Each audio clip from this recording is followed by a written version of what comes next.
Hello and welcome to civil service express. आज हम continue कर रहे हैं आरएस मेंस बिहेवियर सीरीज़। इस सीरीज़ का नेक्स्ट टॉपिक है फॉरगेटिंग। इससे पहले हम मेमोरी के टॉपिक को कंप्लीट कर चुके हैं। जो मेमोरी में हमने जो चीज़ें समझी थी और कॉन्सेप्ट्स को समझा था, फॉरगेटिंग उसी का कंटिन्यूएशन है। लेकिन आरएस मेंस के अंदर स्पेसिफिकली फॉरगेटिंग का टॉपिक दे रखा है, इसलिए हमने अलग लेक्चर में इस टॉपिक को कवर करने का सोचा। लेकिन इस टॉपिक को समझने के लिए आपको मेमोरी वाला टॉपिक अच्छे से पढ़ा होना चाहिए, क्योंकि जहाँ मेमोरी में इश्यूज क्रिएट होंगे उसी से फॉरगेटिंग रिजल्ट होगा, उसी से लॉस ऑफ इन्फॉर्मेशन होगा। तो before understanding the forgetting, go and watch the lecture of memory first. तो स्टार्ट करते हैं फॉरगेटिंग से। जनरल टर्म्स में फॉरगेटिंग का मतलब है चीज़ों का भूल जाना, कि हमें जब भी चीज़ों की इन्फॉर्मेशन की ज़रूरत हो वो हमें याद ना आना, वो होता है फॉरगेटिंग। एग्ज़ाम देने गए, क्वेश्चन का आंसर याद नहीं आ रहा है, किसी से मिलने गए, उसका नाम याद नहीं आ रहा है, या कहीं पैसे रखे वहाँ आप भूल गए, तो ये होता है फॉरगेटिंग। फॉरगेटिंग का सिंपल डेफिनेशन है when there is a loss of information from the storage process of the brain और कंप्लीट मेमोरी प्रोसेस, ये हो गया फॉरगेटिंग। लेकिन कुछ कॉजेज़ होते हैं फॉरगेटिंग के। बेसिक कॉजेज़ हो सकते हैं कि आपके पास जो लॉन्ग टर्म मेमोरी होती है उससे इन्फॉर्मेशन का लॉस हो गया किसी भी कारण से। इट कैन बी फिजिकल और some other reasons. Over memorization, कि आपने जो याद किया था वो आपने अच्छे से याद नहीं किया था, आपने ध्यान लगा के याद नहीं किया था, अटेंशन लगा के चीज़ों को याद नहीं किया था, तो उस कारण से हो सकता है। यहाँ पे जो एनकोडिंग का प्रोसेस होता है, एनकोडिंग का प्रोसेस हमने मेमोरी में देखा था, क्या होता है कि आप चीज़ों को या इन्फॉर्मेशन को गेन करते हो। ठीक है, जब आपके सेंसेस किसी भी इन्फॉर्मेशन को गेन करते हैं तो वो जो प्रोसेस होता है गेनिंग का, उसको बोलते हैं एनकोडिंग। तो उस प्रोसेस के अंदर कोई इम्प्रॉपरनेस आ गई या इनकरेक्टनेस आ गई, उससे भी हो सकता है।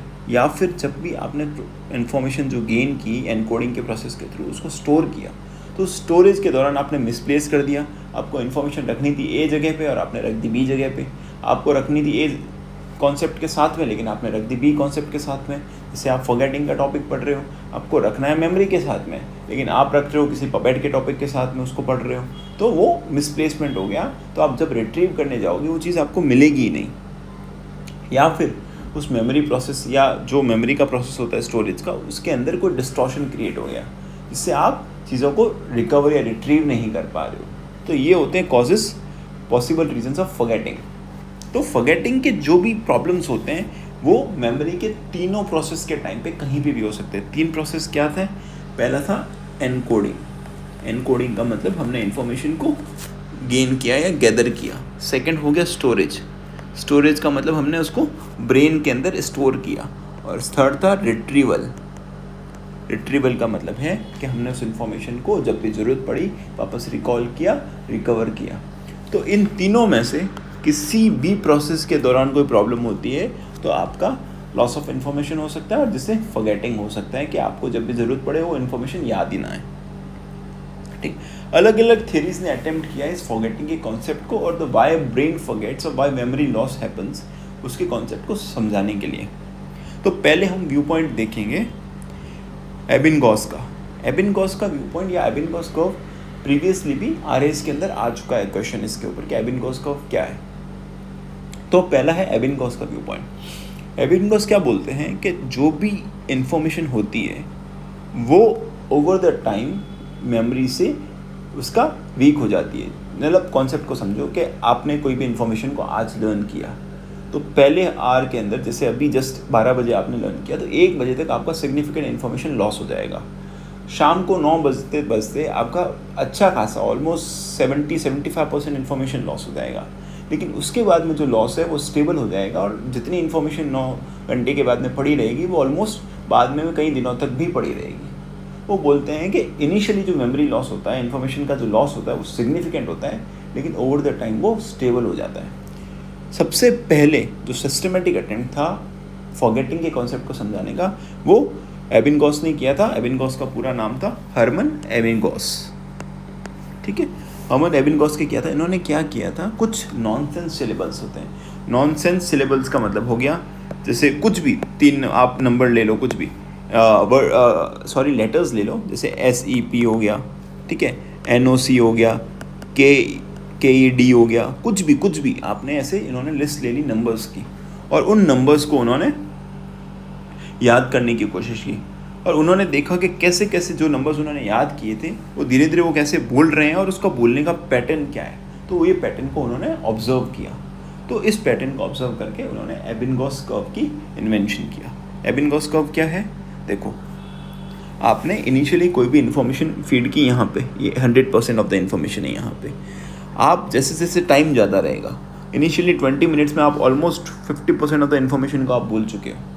1 आवर के आते आते आप 60% ऑफ द इन्फॉर्मेशन को बोल चुके हो और 9 आवर्स के आते आते आप 75% इन्फॉर्मेशन बोल चुके हो।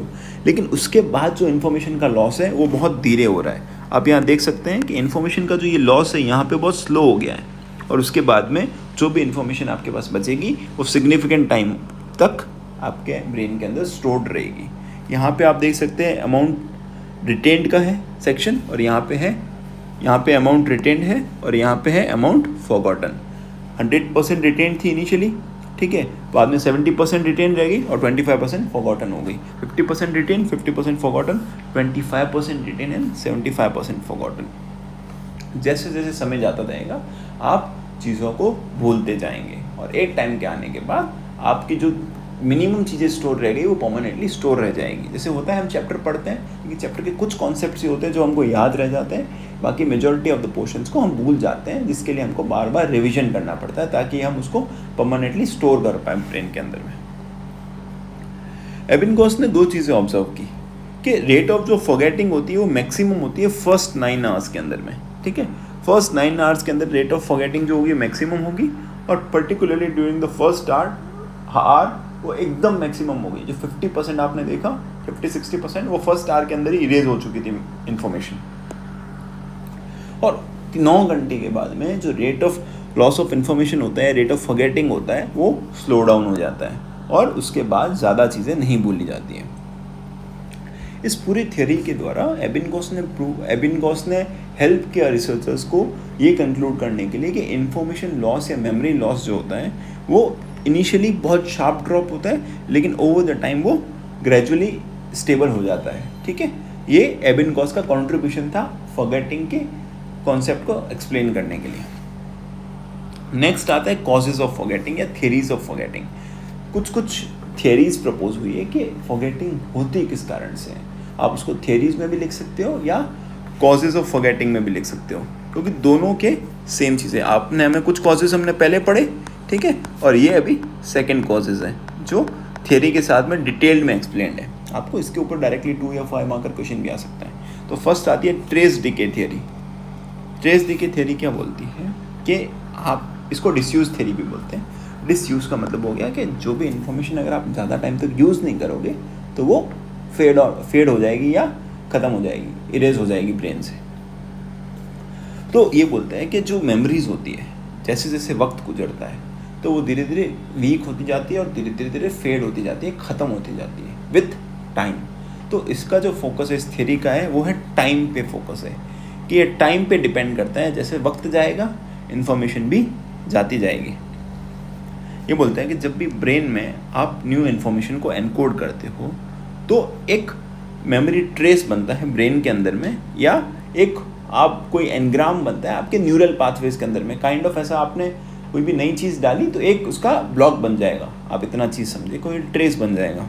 लेकिन अगर आप उस ट्रेस को यूज़ नहीं करते हो, ठीक है, आप उसको इन्फॉर्मेशन को बार बार रिवाइज नहीं करते हो या रिकॉल नहीं करते हो, तो वो जो ट्रेस है फेड अवे हो जाएगा और धीरे धीरे आप वो चीज़ें ही भूल जाओगे, ठीक है।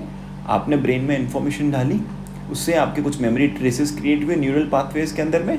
आपने उन पाथवेज को या ट्रेसेस को अगर यूज़ नहीं किया तो वो धीरे धीरे फॉरगेट हो जाएंगे, रिकॉल नहीं कर पाएंगे। उसको बोलते हैं मेमोरी ट्रेसेस या एनग्राम्स। ये थी trace decay theory of forgetting. लेकिन इस थ्योरी को इतना सपोर्ट नहीं मिला या लोगों ने इसको डिस्प्रूव कर दिया। वो बोल रहे हैं कि गलत चीज़ है। आप बोल रहे हो कि समय के साथ में इंसान इन्फॉर्मेशन को भूल जाएगा अगर वो इन्फॉर्मेशन को रिकॉल नहीं करता है तो। लेकिन आप देखिए कि अगर कोई भी इंसान इस थ्योरी के साथ चले तो अगर इंसान कोई भी चीज़ पढ़ के सोता है या फिर कोई भी इन्फॉर्मेशन एनकोड करके सोता है, तो अगर जिस पीरियड में वो सो रहा है उस पीरियड में तो वो इन्फॉर्मेशन को यूज़ नहीं कर रहा है, मतलब कि सुबह उठ के अगर वो इंसान देखेगा तो इन्फॉर्मेशन को भूल जाएगा। लेकिन वो बोलते हैं, थियरिस्ट बोलते हैं, उल्टा होता है।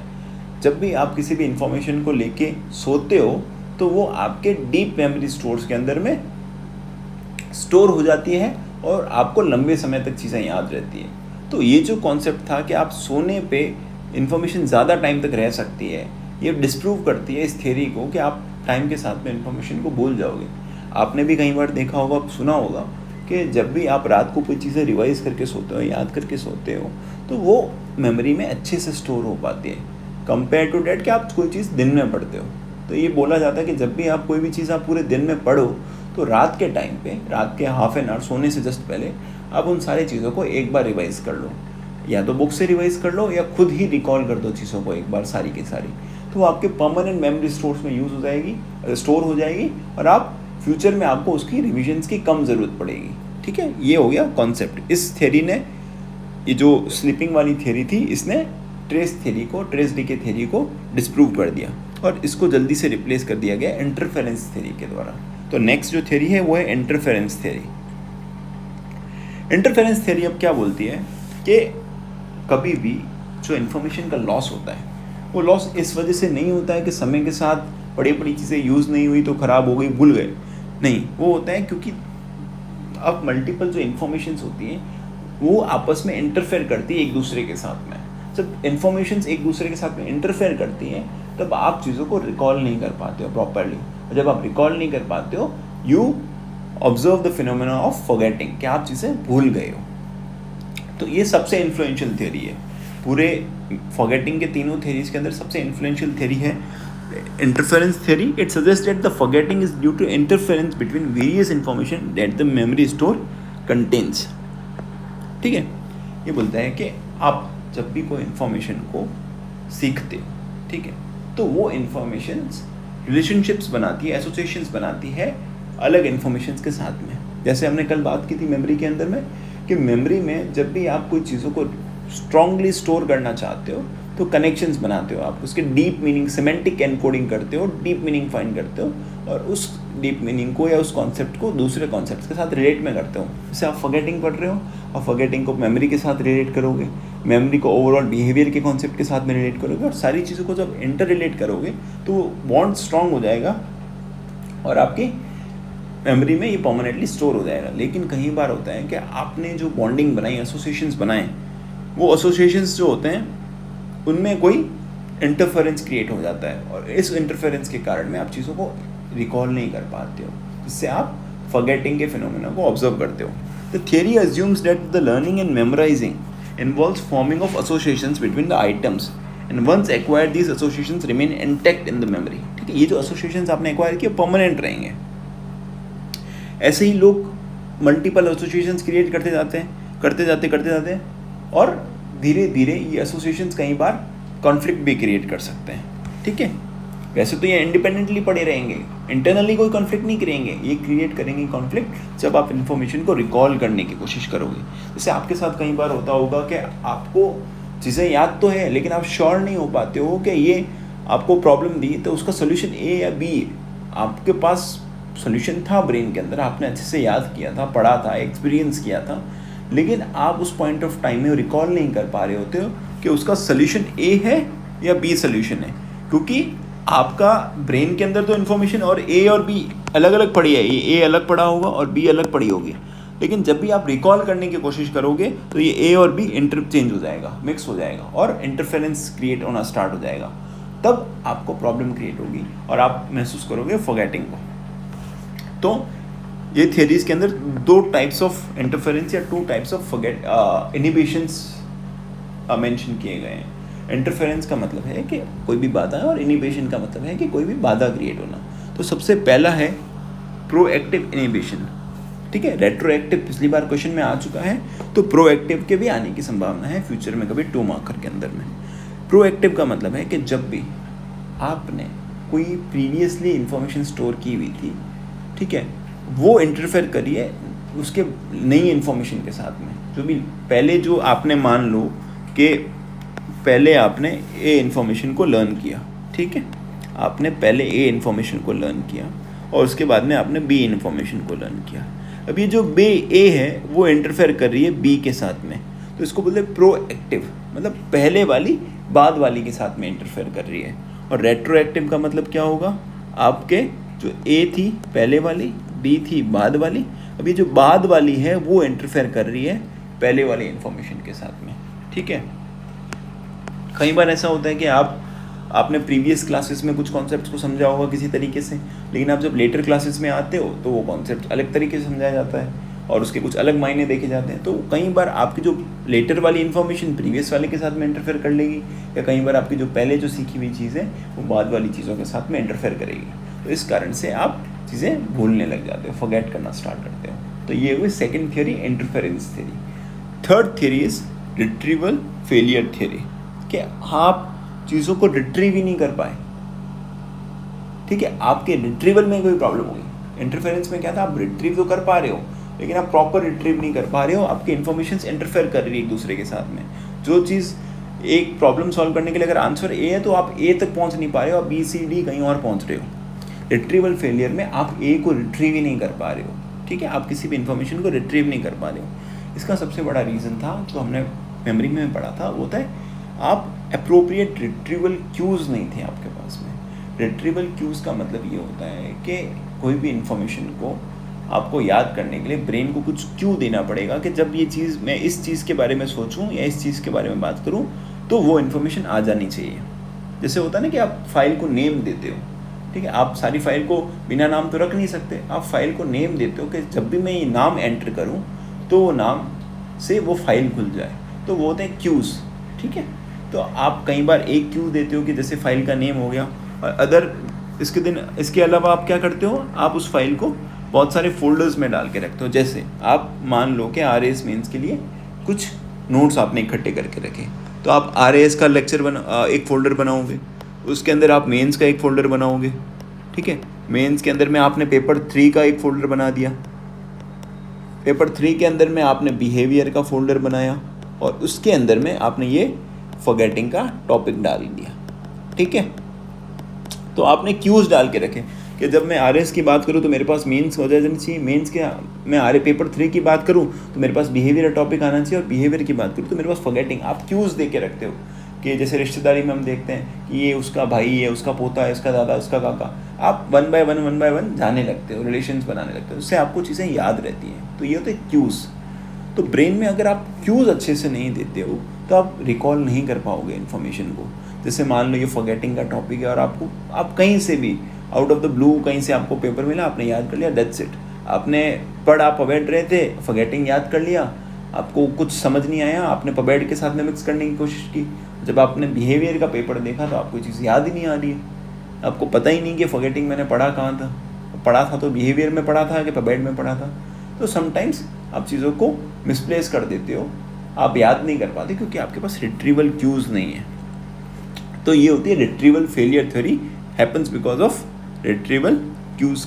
ठीक है, अब आती है कि आपने फॉरगेटिंग तो देख लिया कि किस किस कारणों से फॉरगेटिंग होती है, किस किस कारणों से आप चीज़ों को भूलते हो, लेकिन कैसे आप उस मेमोरी को इनहेंस कर सकते हो, कैसे आप ये इंश्योर कर सकते हो कि आप चीज़ों को भूलें ना। तो इसके अंदर हम देखेंगे टेक्निक्स फॉर इनहेंसिंग मेमोरी।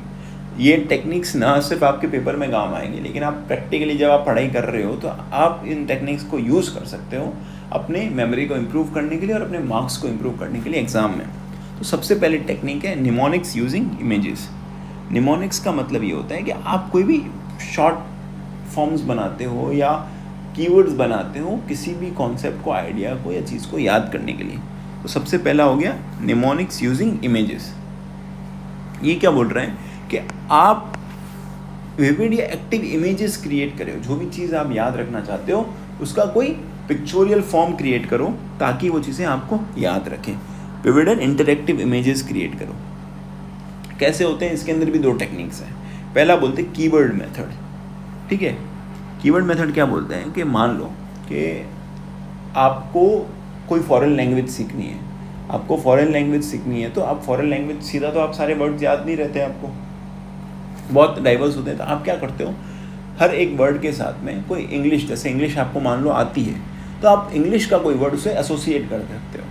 हम एग्जांपल के साथ देखते हैं कि मान लो कोई एक वर्ड है, स्पेनिश का वर्ड है पैटो।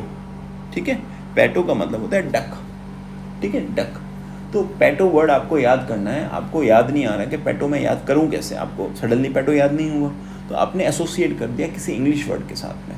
कैसे एसोसिएट कर रहे हो, आपने एक इमेज क्रिएट दी कि जो डक है वो किसी पॉट में बैठा है, ये पॉट है, ठीक है, ये पॉट है और पॉट में कोई डक ये पॉट और इसमें कोई डक बैठा है।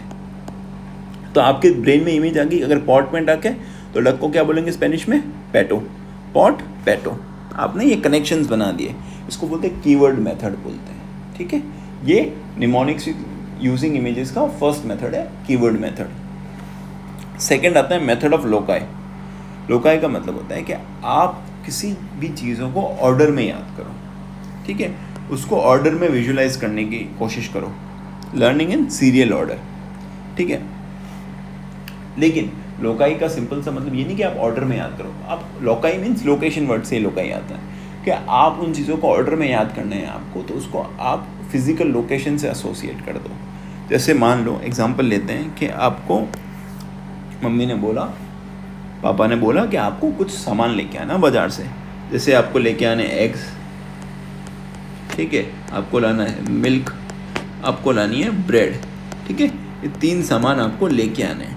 तो आपको याद नहीं है एग्जैक्टली किस ऑर्डर में सामान लाने हैं, तो आपने क्या किया, घर से चीज़ें याद करना स्टार्ट किया।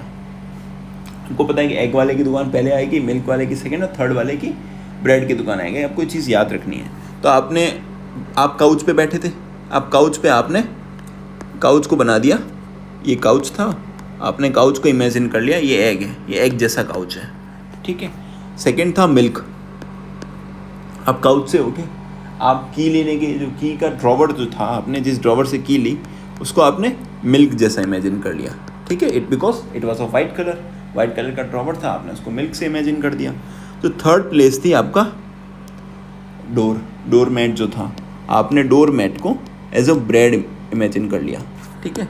आपको पता है कि सबसे पहले एग आएगा, उसके बाद मिल्क आएगी, उसके बाद ब्रेड आएगा, तो आपने सबसे पहले काउच, ड्रॉवर और डोरमेट, आप कैसे भी कर सकते हो, किसी सिटी के नाम से याद कर सकते हो, किन्हीं लोगों के नाम से याद कर सकते हो। तो कई बार हम चीज़ों को याद करने के लिए फ्रेंड्स के नाम, फ्रेंड्स के बर्थ डेट, रिलेटिव्स के नाम, उनके बर्थ डेट या कोई स्पेशल डेट्स को याद रखते हैं। तो ये वही तरीका है कि आप किसी भी सीरियल ऑर्डर वाली चीज़ को किसी लोकेशन से एसोसिएट कर लो, तो जिससे आपको चीज़ें याद हो जाए, ठीक है। Associate them one by one two the physical locations. ये होगा निमोनिक्स यूजिंग इमेजेस के 2 कॉन्सेप्ट्स, ठीक है, keyword method and method of loci. Second है निमोनिक्स यूजिंग ऑर्गेनाइजेशंस। ये उन कॉन्सेप्ट्स के लिए होता है या उन फैक्ट्स को याद करने के लिए होता है जब भी आप चीज़ों को ऑर्डर में याद करना चाहते हो, ऑर्डर में याद करना चाहते हो, ठीक है। तो सबसे पहला मेथड आता है चंकिंग हमने प्रीवियस लेक्चर में देखा था कि आप को जब भी बहुत सारे कॉन्सेप्ट्स को याद करना चाहते हो तो आप उसको डिवाइड कर लेते हो अलग अलग चीज़ों के अंदर, पार्ट्स के अंदर। जैसे आपको मोबाइल नंबर याद करना है, ठीक है, 9876543221, ठीक है, आपने इनको 3 पार्ट्स में डिवाइड कर दिया। तो चंकिंग का मतलब है कि आपने उसको पार्ट्स में डिवाइड किया और ये पार्ट्स को आप इजीली याद कर ले सकते हो। ये जो चंकिंग का प्रोसेस होता है वो नॉर्मली हम शॉर्ट टर्म मेमोरी में करते हैं। शॉर्ट टर्म मेमोरी में हम देखा था चंकिंग, और सेकंड क्या था, मेंटेनेंस रिहर्सल, कि आप चीज़ों को बार बार रिवाइज करते हो जिससे आपकी शॉर्ट टर्म मेमोरी में चीज़ें स्टिक होती हैं। तो चंकिंग यूज़ होता है शॉर्ट टर्म मेमोरी के अंदर, जिसमें आप चीज़ों को डिवाइड कर देते हो, चंक्स में डिवाइड करते हो, ठीक है, ताकि आप इजीली याद कर पाओ। सेकेंड है फर्स्ट लेटर टेक्निक। ये सब करते हैं, निमोनिक्स बनाते हैं, ठीक है। फर्स्ट लेटर में आपने क्या किया कि उस सारे वर्ड्स का पहला लेटर याद कर लिया, इससे आपको पूरे वर्ड्स याद करें। जैसे विबग्योर होता है, ठीक है, हम रेनबो के कलर्स को याद करने के लिए क्या बोलते हैं, VIBGYOR, violet, indigo, green, yellow, orange and red, ये हो गया विबग्योर। ऐसे ही हमने बहुत सारे कॉन्सेप्ट बना के रखे होते हैं, पॉलिटी में, साइंस में, अलग अलग चीज़ों को याद रखने के लिए हम फर्स्ट लेटर टेक्निक को यूज़ करते हैं। Third is deep level processing. ये हमने लॉन्ग टर्म मेमोरी में देखा था। डीप लेवल प्रोसेसिंग का मतलब है कि जब भी आपको चीज़ों को परमानेंटली स्टोर करना है लॉन्ग टर्म मेमोरी के अंदर में बिना किसी फॉरगेटिंग के, इंटरफेरेंस के, तो आप उन चीज़ों को मीनिंग एसोसिएट करो, आप उन चीज़ों की सिमेंटिक एनकोडिंग करो।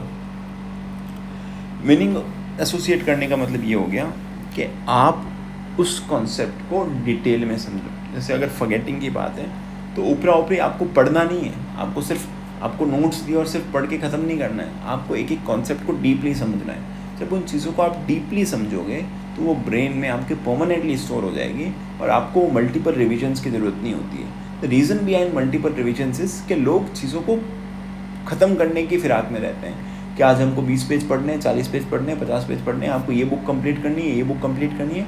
आप जब भी कंप्लीशन की फ़िलॉसफी के साथ चलते हो तो आपको एट द एंड रियलाइज़ होता है कि आपने चीज़ें कंप्लीट तो कर ली है लेकिन आपकी मेमोरी में वो चीज़ें गई नहीं है। इससे बेटर ये है कि जो भी चीज़ें आप पढ़ रहे हो कोशिश करो कि मैं उसके कॉन्सेप्ट्स को डीपली समझूं और एक बार भी समझूं लेकिन बहुत अच्छे से समझूं। तो जो आपका रिटेंशन होगा, जो हमने बात की कि एबिंगहॉस ने बात की कि आप 75% इन्फॉर्मेशन को भूल जा रहे हो, वो 75% नहीं होगा, वो 50% 40% इन्फॉर्मेशन का लॉस होगा। आप सिग्निफिकेंट इन्फॉर्मेशन को स्टोर कर पाओगे। तो ये होता है deep level processing. And the fourth is give once and retrieval cues. Retrieval failure में देखा था हमने रिट्रीवल क्यूज क्या होते हैं, तो आपको याद रखनी है चीज़ों को, आप क्या करो, रिट्रीवल क्यूज दे दो। जब आपके पास रिट्रीवल क्यूज होंगे तो आप चीज़ों को आप अच्छे से रिकॉल कर पाओगे और रिकॉल कर पाओगे तो यूज़ कर पाओगे। तो यहाँ पे ये फॉरगेटिंग का कॉन्सेप्ट कंप्लीट होता है, फॉरगेटिंग का टॉपिक कंप्लीट होता है। छोटा सा टॉपिक है लेकिन इसमें से भी 2 मार्कर आने की संभावना है, पहले भी कई बार क्वेश्चंस आ चुके हैं। So we are done for the day. We will meet in the next topic.